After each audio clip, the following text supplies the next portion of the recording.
everybody. Thank you for joining us, our webinar today. I'm Thomas Tighe. I'm the President and CEO of Direct Relief, and it's really a privilege and a pleasure for me to host such a great panel that we have today.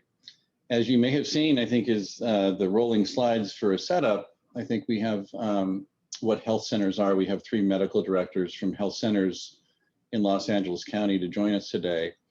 And I think you saw the breadth and the demographics of who health centers serve. Those were statistics from the National Association of Community Health Centers. So I think it gives you a sense of this vast network that exists to serve people who are medically underserved, who tend to be disproportionately low income, living at or near poverty, and disproportionately members of ethnic and racial minority groups. As the coronavirus pandemic has unfolded, it's very close to who's gotten slammed the hardest in the United States, the demographic profile and the places that have experienced the pandemic most severely with more infections, less testing, more hospitalizations, and higher rates of fatalities are reflective of the demographic profile of the patients that are served by community health centers. So for today, I think it's a pleasure, and some insight that can be offered. Surprisingly, the United States has been the global hotspot of this pandemic. And within the United States, it's been California that until very recently, it shifts a bit, has been the hotspot within the nation. Within California, it has been Los Angeles County that has been the hotspot area within the hotspot state.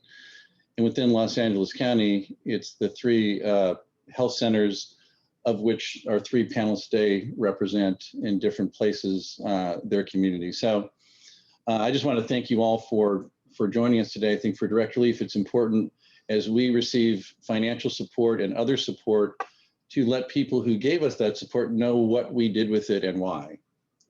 We have provided over $50 million in financial support, which is a bit unusual for Direct Relief, but we're notoriously cheap, and we try to provide the services that we typically do as efficiently as we can.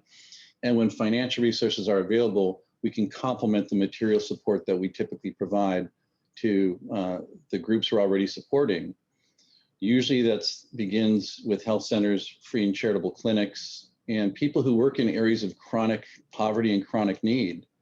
And unsurprisingly, it is those places and people who have chronic challenges with respect to accessing health services who get slammed the hardest in any emergency, whether it's a flood, earthquake, fire, or hurricane. And so COVID is different in type, but not different in effect. And for us at Direct Relief, it's a natural plug-in point to ask those who live in and work in and serve people who face chronic challenges what to do, what they need, how we can support them with a high degree of trust that they'll figure it out, because they tend to do that every time. So with that opening, thank you all for joining us. It's my pleasure to turn it over to our first speaker, Dr. Derrick Butler, to talk about himself and his clinic and health center and his experience going forward. Dr. Butler. Hello. All right. Thank you, Thomas. Good afternoon, everyone. My name is Dr. Derrick Butler. I'm the Chief Medical Officer here at the To Help Everyone Health and Wellness Centers, known as the T.H.E. Clinic here in South Los Angeles. We are a federally qualified community health center in existence for over 40 years, primarily serving the underserved populations here in South Los Angeles. We have 5 sites where we provide primary care, primarily to adults, children. We have women's health services, and also services for people living with HIV and AIDS, and behavioral health services also for our clients who, again, are 99% could be considered underserved or in the lower strata of the socioeconomic demographic, and primarily patients of color, both Latino and African American. And we have currently been riding this wave of the COVID pandemic here with numerous challenges, numerous opportunities. We've been fortunate to have partnership with organizations like Direct Relief, who've been extremely helpful in our efforts. We have been able to maintain our services with our populations, but again, have challenges that I hope we can bring to light and share with all of you today. So I look forward to questions, thoughts, and any inquiries as to what we're doing and how we're doing as I share with my colleagues. I'll give it back to Thomas, and thank you. Thank you, Dr. Butler. Giving it back to Thomas is never a good idea, but I was hoping that you can go as long as you want. Let's go over to Dr. Bolan. Thank you for the introduction. I think we can give you a sense of your communities, what you're doing, the patients you serve, and then talk a bit about how the pandemic has unfolded as we go forward. But okay, I'd be happy to elaborate on that. Okay. And honestly, with I think none of us could believe that we'd still be managing or dealing with this pandemic almost a year later. And when this hit, it did take us by surprise. We had to do some very, very rapid changes in our operations to manage that onslaught, and especially when the first lockdowns came in March. I mean, one of the major challenges was transitioning to doing remote visits with our clients. And that was something we had not yet started. We had to do that really within a month or two, actually having to do switch to our to avoid the patients who are coming in who may be infected. We had to implement multiple measures to prevent transmission within our clinics. And then also in terms of the challenge of making our appointments, which used to be all in person, actually transitioning into some remote way. And we did not have a telemedicine capability set up. We had to do that very quickly by doing visits by telephone. We went from probably 100% in-person visits to more than 70 to 80% by telehealth. One of our challenges is with our populations, again, because of their socioeconomic status, many folks don't have internet at home. Many folks don't have a very good cell phone in order to do some of the televisits and use those apps and those other features that many folks have who have more resources. We also had to actually manage the issue of our staff, and most of our staff also come from this community. And many times with infection rates being high in their communities, we could make our clinic as safe as possible with our measures.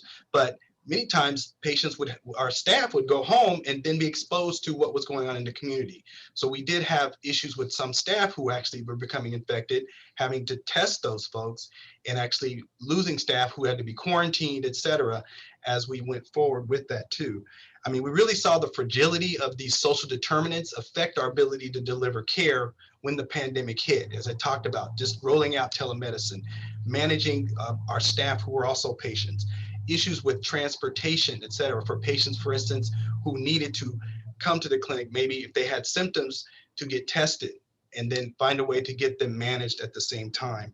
And then also the mistrust of the system, the information that was being broadcast at the time, as you know, from the top down, was very confusing for many folks.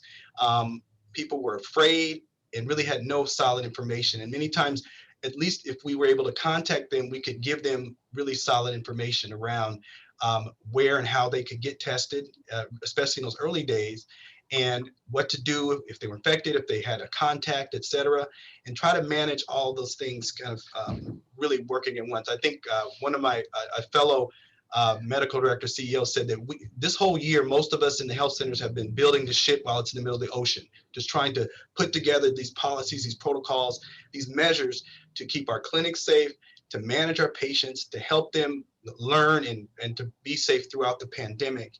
And you know, it's been quite a year and quite a ride. And unfortunately, I don't think any of us expected to still be really now I almost feel like we're starting over almost a year later right now on the crux of now having a vaccine, because again, this is another huge effort we're going to need to actually implement here in our health centers. Again, overcoming these same social determinants of health that affect the ability to deliver regular care, but now how we're going to roll out a vaccine to our populations, to get them educated on the vaccine, to deal with mistrust about the system, to manage getting people to clinic to get vaccine, manage the issues around side effects, et cetera, and again, affect change with this, with the new features that are coming out right now.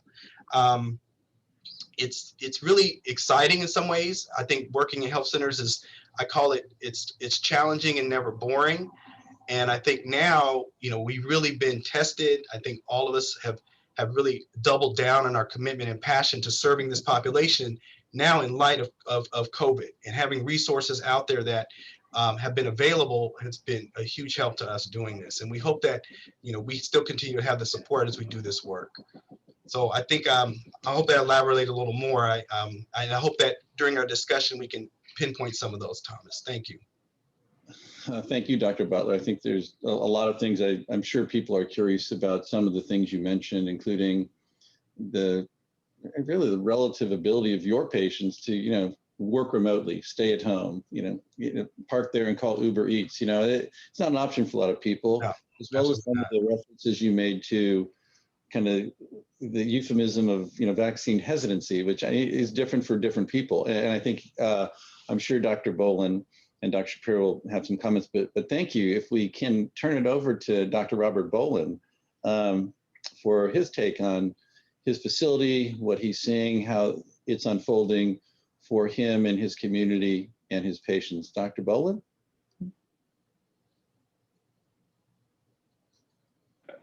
Hi there. Thanks for inviting us to be part of this, and thanks for putting this together. This is really a tremendous opportunity to share with those who don't really fully understand, what community health centers are all about. The Los Angeles LGBT Center has been in existence since about the mid-1960s. We started as a sexually transmitted disease clinic back in the 60s, and came into being because our patient population was really not being adequately served by the public health department's STD services. So that was, kind of our DNA roots, as you were, if you will. And we rapidly became a very significant provider of services in those first couple of decades. But then when HIV came along, we rapidly had to pivot to dealing with a then new epidemic that was disproportionately affecting, the LGBT community. And we learned a lot of things about community organizing and communicating within our own community with that epidemic that is now serving us well into this current pandemic. We pivoted to general primary care in about 1997 or 98, and now serve a full range of primary care services for an LGBT population. We have a very significant transgender community that we serve, and we have a very large, continue to have a very large STD program. So I just wanted to point out that all healthcare centers, wherever we are all formed in the same way. We were all formed by members of our own community who were visionary and determined to develop healthcare services that was tailored to a specific community. So we all share that same DNA. The way to think about LGBT health is that it is layered on top of all of the things that Dr. Butler was talking about for his community. So we also we're a federally qualified healthcare center. We are also serving a previously underserved population that are economically and socially disadvantaged in many ways, in addition to the LGBT stigma that has existed for so long in this country. So it's an additional layer of complexity when it comes to providing healthcare services. I think it goes without saying, but I'll say it anyway, that the best providers of healthcare are the ones who have the cultural competence to meet their patients where they are and to learn and understand all of the various social determinants of healthcare that shape their particular fears and health beliefs and hesitancies for seeking healthcare, worries about being castigated or shamed or ignored. All of those things are part and parcel of how community health organizations reach out to their populations. So I think that in terms of our responses to the COVID pandemic, exactly the same as what Dr. Butler was cataloging. We very rapidly pivoted to telehealth services, never having done that before. Our patients have exactly the same kind of challenges. Some of them are very well healed and, have complete fluency with social media and all of the other means of communicating, and many are not. I just saw a patient this morning who Spanish speaking only. He doesn't know how to use a computer. He doesn't know how to use a cell phone, and he's having trouble even interacting with our agency because as we've gotten more and more into the remote services with telehealth, we're struggling with some of that personal connection that we need to have, to keep people engaged and to reach out to every single person who may be struggling. So I think that those of us who are in community healthcare centers are really the best able to communicate with our patients who may be suspicious or reluctant to believe that they should think about getting a COVID vaccine. They're suspicious about the research that's been going on that has brought us the vaccines that we have right now. They're concerned that perhaps these subjects that were part of these studies did not equally reflect, their own situation. And we are the best able to communicate with those folks and to educate them and convince them that these vaccines are safe and effective and must be administered quickly and must be administered now. So those of us who are in healthcare centers should not really be at the bottom of the totem pole when it comes to, receiving vaccines to disseminate throughout the community. We should be the first in line to help with this vaccine, these vaccine efforts.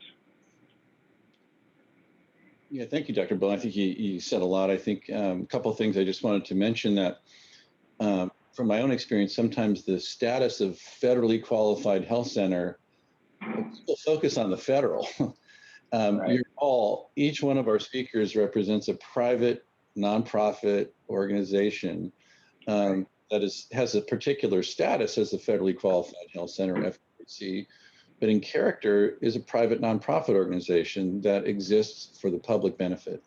So I think that among the many things both you and Dr. Butler have said is that you're private in character, you have some federal funding, but you're, public benefit and purpose. Like Director Leaf, we're entirely privately funded, but we exist for the public benefit. So I think there's a lot of assets that we have to bring as a country to bear, and particularly in the areas, as you've mentioned, where there's concerns or stigmas or medically underserved areas with people without other access points. It's essential, I think, to recognize that and build on the structures that exist without trying to create a new one at higher cost and perhaps effectiveness. So thank you. And I think we'll get back into both you and Dr. Butler made references to what might be called kind of, the virus doesn't discriminate, right? But the effects are inconsistent. So I think, you all have views, I'm sure, about what that reflects and what can be done about it. But before we get to that, let me introduce another medical director. Dr. Shapiro, the medical director from AltaMed. And I wish very much I had put all of their bios and impressive backgrounds online. You would even be more impressed than you will be just hearing it from them. But Dr. Shapiro, welcome and thank you. Tell us about what's going on at AltaMed and what you think and what we should all know. Thomas, thank you so much for the opportunity. Nobody has been saved from the craziness of COVID times. It has been almost 1 year to the date that we started having and planning all these things, and we heard that there's a virus, and it sounded very, very, very in tune with what we heard from SARS and with H1N1 pandemic. And it was quite interesting that our community started to feel that. And slowly, we started to see a lot of problems inside of our communities. AltaMed has been in the Orange County and LA County for more than 50 years. We serve probably more than 300,000 lives in these areas. And of course, we are part of the community. And I saw one of the questions over there that if our staff, it looks like the patients that we treat, and the answer is yes. Even though that I have a funny accent, I come from a little small city called Mexico City. Then we all try to be as parallel as our community, because this helps. And we have seen that from AltaMed, and it's not just the medical aspect of it, but as Dr. Butler said, and Dr. Bolan said, it's the cultural aspect of it. It's the mental health aspect of it. And there's the social dynamics that we're seeing around our communities. And we have stand with our communities, for our communities for a couple of years. Right now, we always know that telehealth was coming. The structural payments for it were not there. Anything that we did with telehealth before as federal qualified health centers was because we thought that it was the right thing to do, and we did it. But we had a beautiful plan for 2 years that we needed to implement in 2 weeks. Then absolutely all the efforts that we had on technology were there. We had all the basic stuff, but we had the same question, like, is our patients are going to respond? Are we going to have technological problems? Is the internet divide so big that we're not going to actually help our community the way that we were helping them before? And yes, we knew that we had COVID-19 there. And yes, we knew that, it was hurting us. But by the way, diabetes was not stopping. High blood pressures was still there. Screenings for cervical cancer and so forth. And of course, I'm also a pediatrician. I saw the pain of the mom saying, well, doc, you have been preaching to me that vaccines are the best thing. And right now I do not have access to you. What do we do? Then we started creating, areas where, drive-through vaccination centers. We started trying to do a lot of things, understanding what the community needed, and services that were way above and beyond the regular federal qualified health centers, because that's what the community needed. We're flexible, all of us in federal qualified health centers. We are here to serve the community. And sometimes, the rules change. And one of the things that COVID has taught us right now, especially from Orange County to LA County, is that life is changing all the time. There's no, basic thing. It's, you pick up the pace and you start serving. And one of the beautiful things that we did is we changed, and we're very flexible from not just seeing patients, but being with the patients. We have an amazing community specialist group it's our promotoras groups that are still talking with patients, diabetes group business, and making sure that, yes, we're a pandemic mode right now, but we cannot afford to lose a grip of prevention services. And sometimes it's very hard because, our community is hearing a double message. Stay home, but take care of yourself. Eat better, but don't go to the supermarket. Then you have all this messaging that it's very confusing to all of us. And any medical director, anybody on leadership will tell you that we are all on the same storm, but not on the same boat. Automatically, our communities, when we tell them stay home, it's about survival. It's not about, it's nice, I can telecommute. No, it's survival. They need to do 1 or 2 jobs, go out there, come back, And of course, there's less time to actually go to the doctor, take care of their diabetes, get the medication, get transportation. They're using public transportation. They're more exposed, and they're in the first line. All of this combined, it's a perfect storm. And we have been talking about this. It's decades, and everybody's actually kind of surprised, like, oh my God, like underserved communities are suffering more than other. Yes, it's decades of problems with something that we call social determinants of health. It's where you actually you have poor school districts. You have problems actually to accessing nutrition sources of food.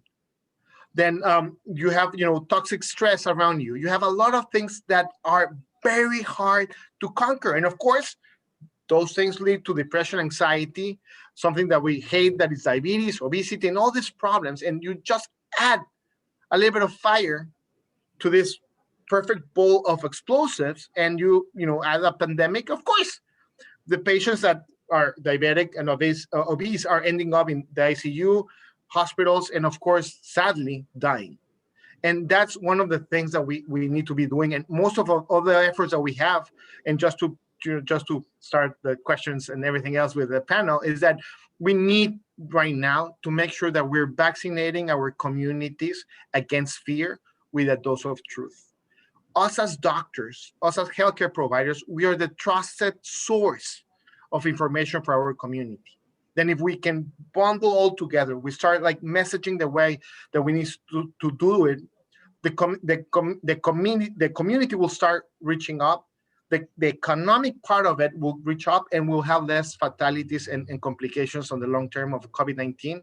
They're not just medical, but it's all of us. Then a pleasure to be with you, Thomas. Well, thank you very much. I'm glad you clarified that quote, because I've heard you say it before, and I had garbled it. It was like vaccinate against stupidity with something, and it was very well said. I think vaccinate communities against fear with truth. And I think you've all talked about, if we can, about a couple of things. I suppose any of you weren't surprised that your communities were particularly hard hit. It's shocking. It seems like we reverted to the recognition that there's disparities and inequities in access to health and health outcomes. So it's very consistent with what we already knew, but the good news is it's causing a re-examination and focus. One of the questions I want to ask you, and you've all touched upon it, we don't have a secret health system that we can pull out when we have a crisis. You've got to squeeze what you can and reallocate what you've got. And you've all done that. So you've all had to make rapid adjustments to telehealth. You've had to kind of maintain that, what you've each spoken about as clinicians, the great intangible of trust as a trusted source of medical information. And it's not like everything else went away. You've had to go two tracks. You've had to go straight on at COVID, and also recognize that the indirect effects of COVID were leaving other things unattended and getting worse. So talk about how you've been able to kind of develop both tracks, maintain that central focus on the dimension of trust that you've all talked about, and how you and your staffs are doing it, and what others can do from the private philanthropic community to help you out. I mean, I think, as you know, I think we've received COVID funding. We provided it for many times the indirect effects of COVID, recognizing that if you go down, if your facilities close or you get financially wobbly, the only place left for your patients to go is where? The hospital. At a time when we're trying to reserve hospital space for those who get really sick from COVID or really hurt from something else. So would you mind, Dr. Butler, just talk about how you've juggled all that, and you still seem to be sort of smiling and hopeful, I guess, going forward? No problem. No, I'm always hopeful. I'm a glass half full kind of guy, to be honest. I think you need to be in this kind of work. It's mission driven, and I think the challenge is the passion that you can do something. And again, to agree with my colleagues, with COVID, these disparities we've seen with terms of COVID deaths, COVID infections, as Dr. Shapiro mentioned, again, this is not something I think any of us were surprised with. We know that those same disparities exist for pretty much all the chronic diseases in our country in terms of diabetes, hypertension, HIV and AIDS, et cetera. You know, poor people, people of color suffer disproportionately from all of those things, mainly due to those social determinants of health, which and unfortunately interfere with the ability for those folks to access care and receive the best care they can. COVID, unfortunately, in itself led to a disparity in terms of COVID rates, but then interfered with our ability to care for all the other chronic diseases that we're dealing with. So unfortunately, having a population of, diabetics that are, in a sense, already difficult to manage when we're really open at full capacity, you throw in COVID with now, restrictions in access to care, as Dr. Shapiro mentioned in pediatrics, our populations tend to have lower vaccination rates and having to actually manage those issues. So we had to get creative, and we had to, again, be flexible and find ways to do it. He's talking, their clinic did drive-up vaccine clinics. We had, we got nutrition classes to get on Zoom, and we had many of our providers, again, doing phone visits. We were able to access, and this is something this was from a donation for remote monitoring devices. So like blood pressure cuffs that we could, give to patients to take home, and then they can report their blood pressure. Glucometers, they can check their sugar. Some that actually are linked, actually, if they have internet access, some could link through Bluetooth that you can actually see their sugars and blood pressure. But being able to kind of continue to manage those folks. And then again, being creative with our facilities, with our access, setting up, again, a safe area to come get a vaccine, to come get your flu shot without having to, say, enter the clinic, et cetera. I think some clinic would, depending on their resources, I'm probably a smaller group. I'm not as big as, say, Dr. Shapiro's clinic, but we were able to, again, adjust some of the roles that our staff is playing to kind of meet those needs. And again, the support that that can help in terms of, because there's technology that can be used. Sometimes it doesn't always have to be someone with, 400, gigabyte internet at their house to actually connect with them. You can actually do some things just with a basic cell phone. It's just, again, how do you adapt to the needs of the patient you have? And we know our patients, we know what can work and what can't. And I think it's, being able to, use us as resources to do that has been critical through COVID. And even with our diabetics, we did get some folks whose A1Cs, their control out of control, did go up. A lot of people are sitting at home, nothing to do, eating, et cetera, not being able to see the doctor. But I think it could have been much worse without some of the changes we made. Dr. Butler, I've heard in other venues you talk about some of the particular concerns or suspicions about vaccines among Black residents of the United States, and in particular. But I think, can you talk about that? Because I think it's so kind of euphemistically referred to now as, vaccine hesitancy, but from it takes a lot of different shapes. I think some people are anti-vax for other reasons. I think there's a lot of social media activity. There's historic reasons for others, but you've talked about it so well. I wonder if you wouldn't mind sharing it with the listeners today. And I'll speak again as an African American provider working with a large population of African American patients. As many of you know, historically there has been this issue of mistrust of the medical system by the African American community. As we know, is issues like the Tuskegee experiments that were done back in the 1930s and 40s, where African American men in the South were not treated for syphilis to study them. That still is a scar in the psyche, I think, of African Americans, and really a system that traditionally they received because of, you could say, systemic racism, in some ways second-class healthcare for a long time. So the doctors weren't trusted. And one of the things I've seen just in my career is coming into the health centers in underserved communities of color is being able to show them that the system, when delivered in a way with compassion, like centers like ourselves, understanding them culturally, having that competency, as Dr. Bolan talked about, that we can be trusted because we have their best interest at heart. Patients know we're not out here trying to make money off of this community, right? We know that we're here for health and wellness. And the idea for me, one of my philosophies is, unfortunately, our health system is designed for sickness and not for wellness. As you know, more than 90% of the dollars in healthcare are spent on like the last, year of someone's life in our country versus investing in how do we put systems in place that bring equity and wellness to folks. And again, COVID just, I think, pulled the sheet off of all that again, really in a really rapid, I'd say just blatantly obvious way when you saw these disparities. And you can see all those little factors of social determinants, like Dr. Shapiro mentioned, really just playing out right before our eyes. So again, I think it gives us all a great opportunity now, for those who want to support efforts in health, to see how can each of you in these areas see where can you make a difference. And I think, again, hearing our voices, and again, appreciating those who are in this webinar is important. This is a beginning, but hearing our voices in helping us guide where some of those resources can be directed to help us deliver care to populations that, we kind of understand their needs.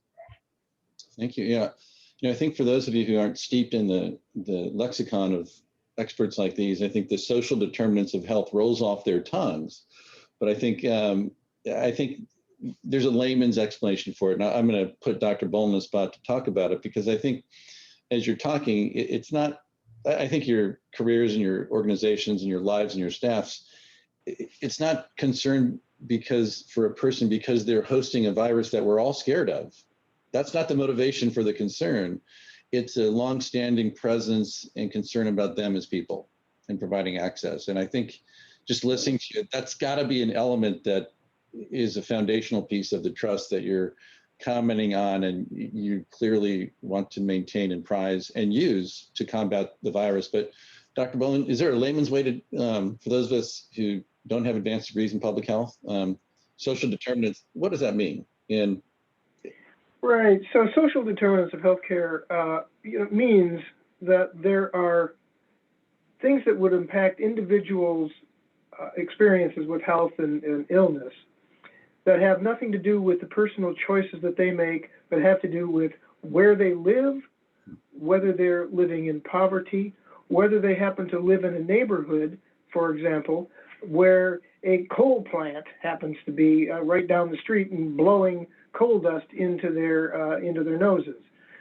Fortunately, the coal mines are being shut down, but the point is still there, that there are places where people live because it's only the only economic places where they can live that happen to have other conditions in those neighborhoods that are disadvantageous for general health. That's probably the most obvious example. Poverty itself is a social determinant of healthcare because if you don't have enough money to buy good quality food, you buy the food that you can buy. Well, the food that you can buy that is cheaper has a lot of sodium and a lot of cholesterol in it. And so is it surprising that folks that have that source for their nutrition have higher rates of blood pressure and diabetes and stroke? Shouldn't be if you think about it a little bit. But those are some of the social determinants of healthcare.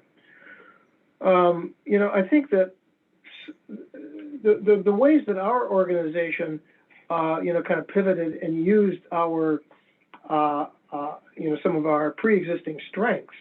One of the things about being a federally qualified healthcare center is that the concept of funding FQHCs is that you're given funding to provide healthcare that can begin to recognize that individuals need a lot more attention from different disciplines to achieve good quality healthcare outcomes.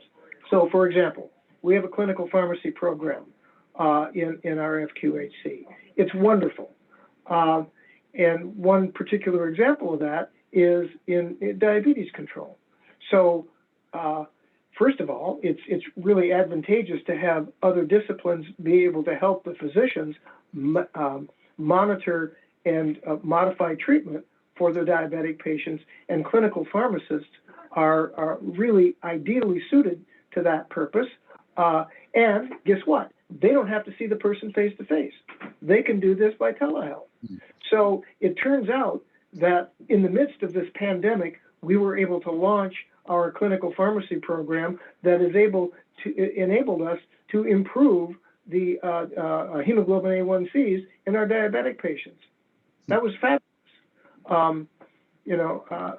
Derrick mentioned about blood pressure cuffs.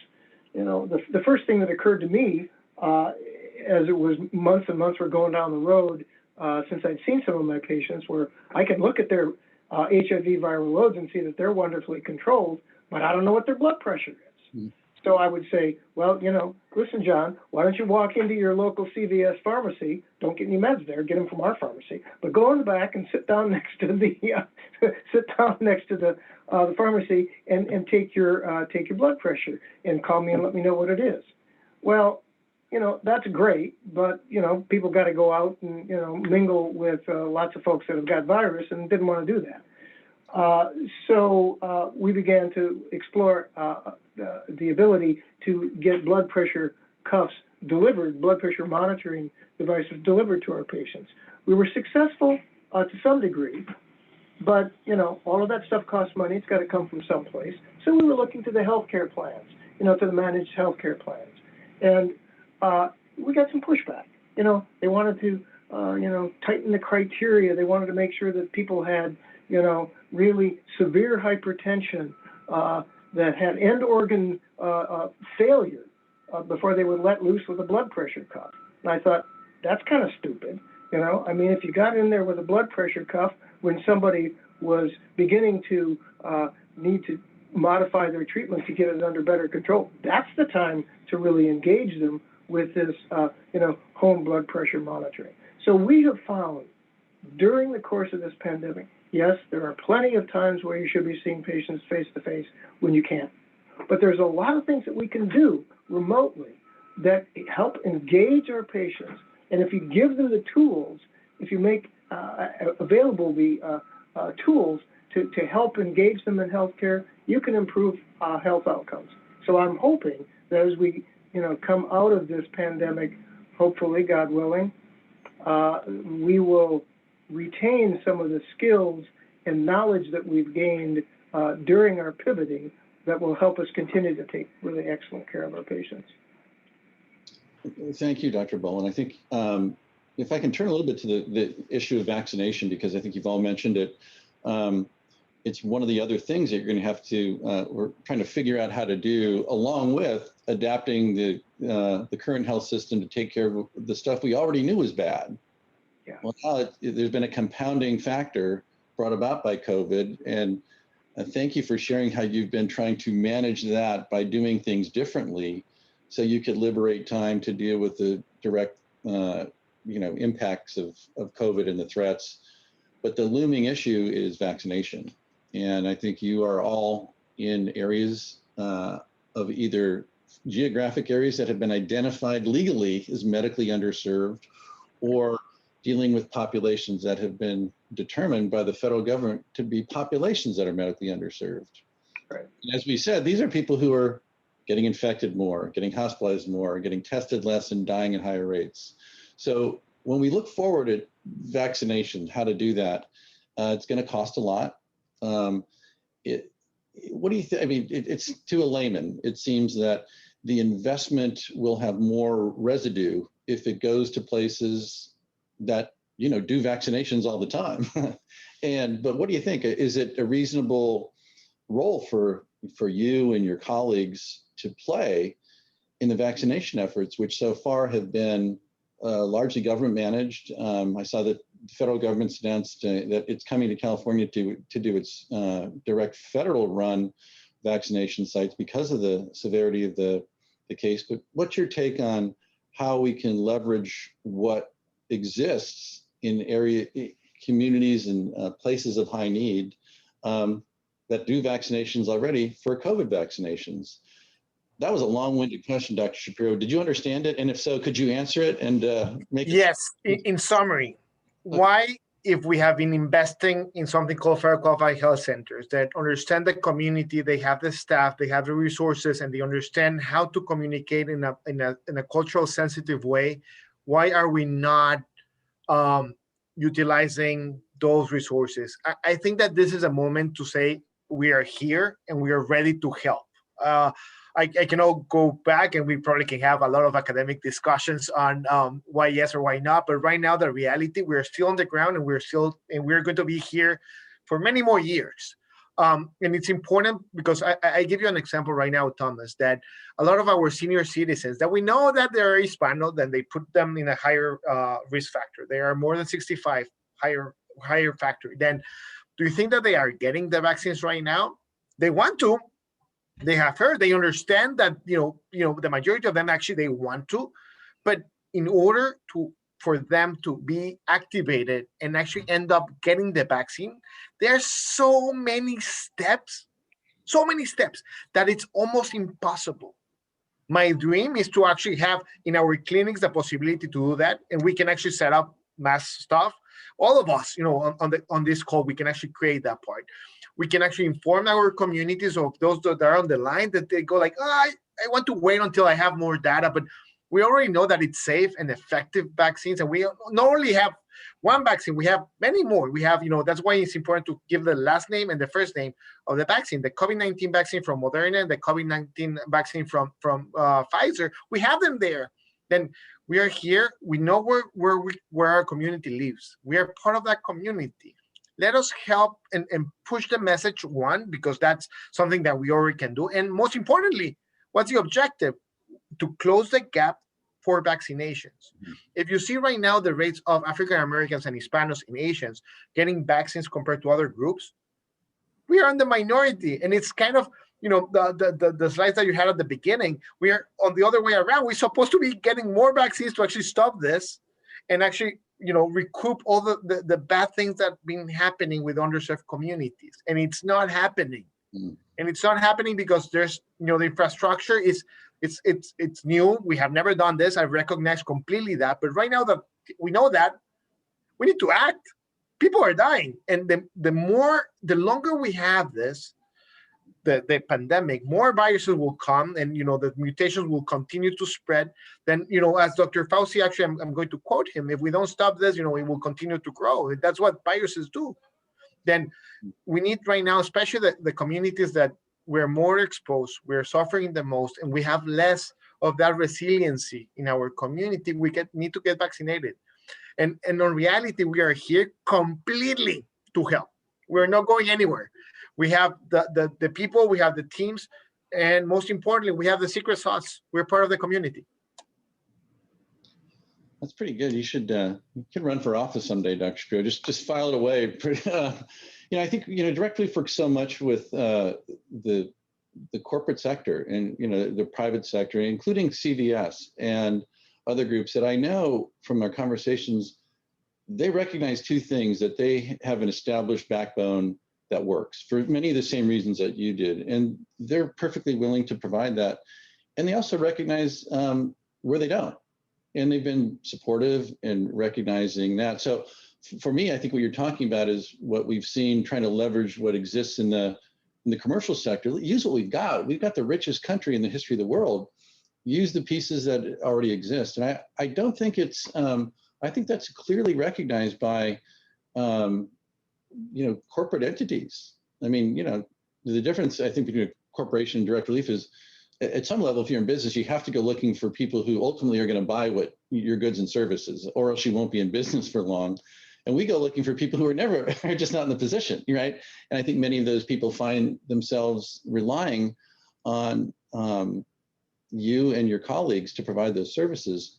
But whether it's for business or not for profit, you want to do it as well and efficiently as it can be done, using what exists. And I think we've learned so much of the efficiency, the tools, they are developed in the corporate sector because they have to be. And so I think on the other side of this, my great hope is that the private philanthropic efforts, as well as the government spending, leaves community health centers in a stronger place at the other side of this than much more weakened, because they've spent the money in places that are going to pop up one time. But I did want to leave a few minutes for questions. I think there's hundreds of people who've joined the call. I think I was going to try to funnel some questions around if there are any. There's a lot. But talk about some of the private, how some of the flexibility that comes along with private funding as private nonprofit corporations that have the status as a federally qualified health center. You're not a federal agency, right? You're a private nonprofit.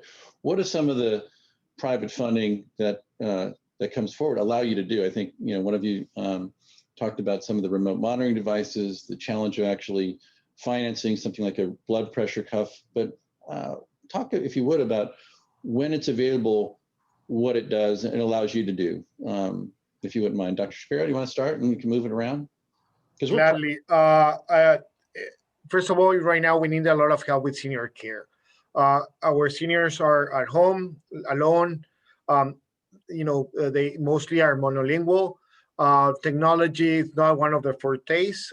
We need to help them on that part. And a lot of the programs that we could create is for that. The other one is actually to make sure that we have enough promotoras, community health workers, to go out there virtually and in physics, because we actually have community fairs that is drive-through community fairs that they are actually sharing the information and train the trainers. That's the other one that is very important. We need to activate our youth to actually spread the information and make sure that, you know, first of all, capture any gossip and bad thing that is going out there, get it in front of us, make sure that we clean it and share the real information that we have that is evidence-based. And most important thing is, you know, the support of the teams and the communities. Right now,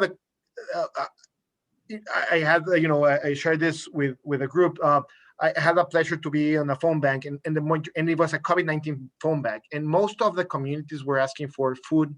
They were asking for rental, rent, you know, how to pay the rent. And at the end of the day, it was like, how can I get healthcare?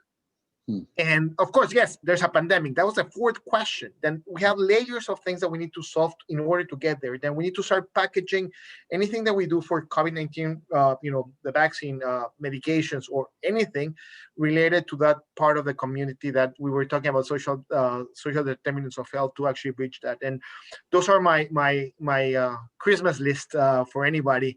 And I think that, you know, the technology is very important. And of course, bridging that gap, it's something that we need to do. Thank you. And can I just put in, I have 2 seconds too. Everything he said, number one, plus I think the other side, and he's talking about vaccine kind of delivery, getting it to those folks. But remember, we have that piece of vaccine hesitancy or reluctance. We need help with marketing. We need help with educating people. Those of you in the corporate world, you guys market your products, you know, get your spokespeople out there, you know, saying that your company supports vaccination. Get the movie stars and the athletes to publicly, you know, announce this. I mean, I'm sure Dr. Fauci got vaccinated on TV, but sometimes people want to see, you know, LeBron James get vaccinated. I'm not going to call him out like that, but I will.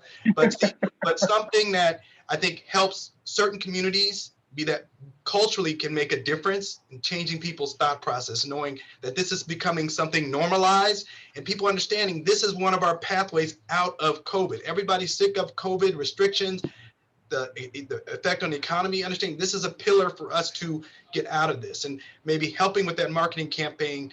And then again, supporting, as Dr. Shapiro mentioned, our delivery systems to get it to folks too, right? Find a way to get it to those seniors who are sitting at home.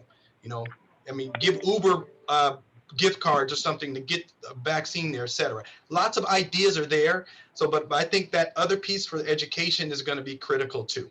And I'll leave it for Dr. Bolan to finish up. Thank you. So, you know, as I mentioned, we've been a large nonprofit organization for many years, and we've received funding from lots of sources, government and nonprofit and other donors. I think that a great way for the callers to respond to this would be to put out willingness to receive proposals from organizations like ours for just all of the projects that have been mentioned by my colleagues. Education, outreach, marketing. We're the ones who know how to do it. Give us the access to some funding. We'll come up with a proposal. We'll come up with proposals, and we can send them to you, and then you can vet them, and you can decide, you know, who you want to fund, with how much money, and what kind of deliverables you want, and we'll do it. We'll do the deliverables. We'll do the messaging. we'll find out all the information that will help move this entire train down the road toward everybody getting vaccinated. Thank you. It's all right. I mean, I like people busting down my clinic doors to get the vaccine versus me trying to sell them and convince them to get it.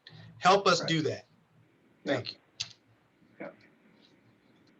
Well, look, I was a big fan when we started the call or before, so I'm admitting my bias to in gratitude for what you're doing, sharing those thoughts. And for those on the call, I think when direct relief funding is with intentionality, provided with maximum discretion and flexibility to allow you to do what makes sense in your respective communities. It is very difficult to find one model that works everywhere the same way.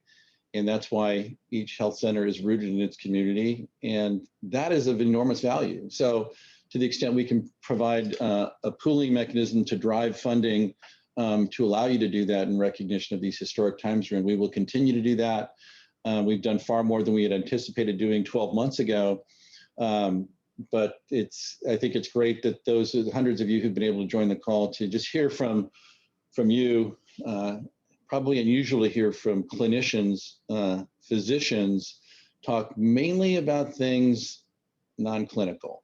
That's consistent with, I think, your organization's missions, the missions of health centers. But unusual nonetheless. So I can't thank you enough for everyone who's taken time to join us today to listen to these terrific experts who are involved with direct relief and part of it in any way. Thank you so much to each of you, and particularly to our wonderful panelists today. Keep going, keep hope alive, and keep us informed, and we'll stretch as much as we possibly can to keep helping y'all out.